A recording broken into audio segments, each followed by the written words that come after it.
Okay, we're going to prove that there is no solution to the penny problem. There's no way to put down a 5 by 5 grid of pennies without having either 3 equally spaced heads or 3 equally spaced tails.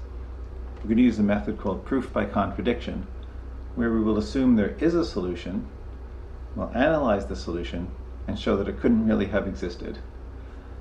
Okay, let's look at the center square. That could be heads or tails. I can assume it's a heads, though, without loss of generality.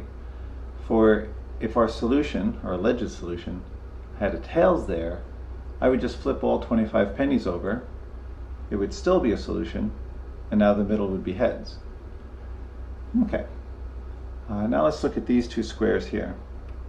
They can't both be heads, because then I'd have 3 equally spaced heads, so at least one of them has to be a tails. Without loss of generality, I can assume it's the one on the top right.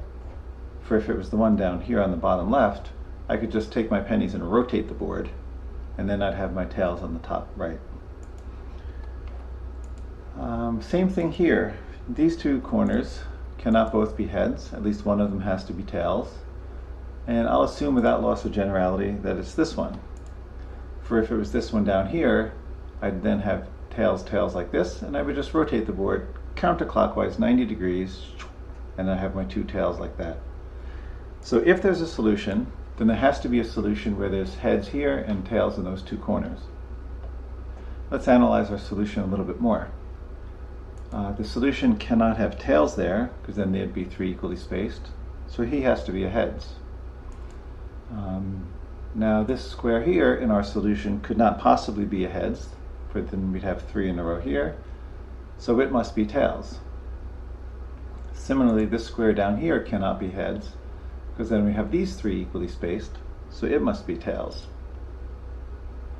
And now let's look at the knight's moves. This square here, if this was a tails, I'd have 3 equally spaced tails. That's impossible, so he must be a heads. And then let's look at this square here. That square cannot be heads, because it would give us 3 in a row of heads, 3 equally spaced heads. Furthermore, it can't be a tails, because if it was a tails, these 3 squares would all be equally spaced tails. So here I've got a solution where this square can't be heads or tails, and that's our contradiction. So that means there cannot actually be a solution.